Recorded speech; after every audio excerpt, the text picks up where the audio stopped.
Hello pretty girls, আমি আজকে তোমাদের সাথে একটা সিম্পল লুক শেয়ার করব। প্রথমেই আমি এইখানে আইব্রোটা সুন্দর করে সেরে নিচ্ছি। তারপর একটা ফাউন্ডেশন চুজ করেছি যেটা আমার স্কিনে একদম একটা ফ্রেশ লুক দেয়, বেশি একটা ভারী দেখায় না। যেহেতু আমি সিম্পল লুক করব, তাই আমি এই ফাউন্ডেশনটা চুজ করেছি। এখানে সুন্দর করে ব্লেন্ড করে নিলাম ফাউন্ডেশনটা। আমি কনসিলার দিয়েছিলাম, কিন্তু আমি দুর্ভাগ্যবশত ফুটেজটা নিতে পারিনি। তারপরে এখানে সুন্দর করে দুই চোখে ব্রাউন আই শ্যাডো দিয়ে নিলাম।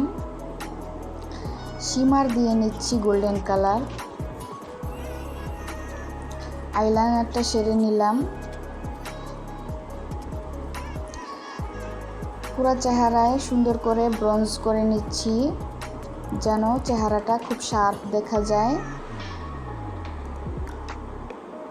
তারপরে এখানে খুব হালকা করে ব্লাশ দিয়ে নিলাম সব জায়গায়।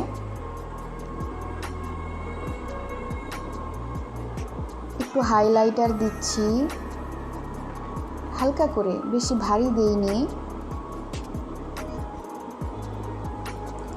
তারপরে চোখে মাস্কারা দিয়ে নিলাম সুন্দর করে, যেহেতু ল্যাশ পরবো না তাই একটু ভারী করে দিয়েছি। এই যে আমার মেকআপ লুক ডান।